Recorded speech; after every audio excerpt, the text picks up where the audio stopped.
мисалы азыркы айтсак дегенде бир жашарып баратат да, бир 17, 18, ошо 20 жаштагы тегеректерине.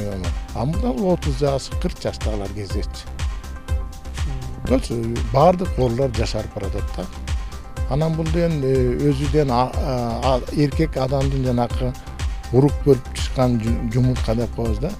Ошолдон аябай сезимтал орган болот да. Бул жана мен башында айтып кетпедимби? Ошо жана терс немеге бат кабыл алат да.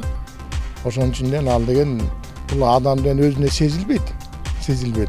А бара убакыт өткөн сайын ал деген начарлатып, толук иштен чыгарышына алып келип коюшу мүмкүн да.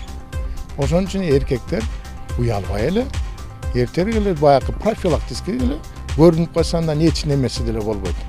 Өзүнүн ден соолугун текшерип, кандай жоктон УЗИден өтүп, же бир урологко келип эле бир кеңеш алып койсо болот да. Ошол кеңеш алуулардын ошол мисалы адамдар келсе акысыз эле текшерүү болобу же акысыз эле текшеребиз. Бирок жана бир кээ бир анализдерибиз бар да, жана гормондорун текшерип калсак, жана уруктун анализин текшерип калсак, биз жанакы частный жекече лабораторияга жиберип калып атабыз да.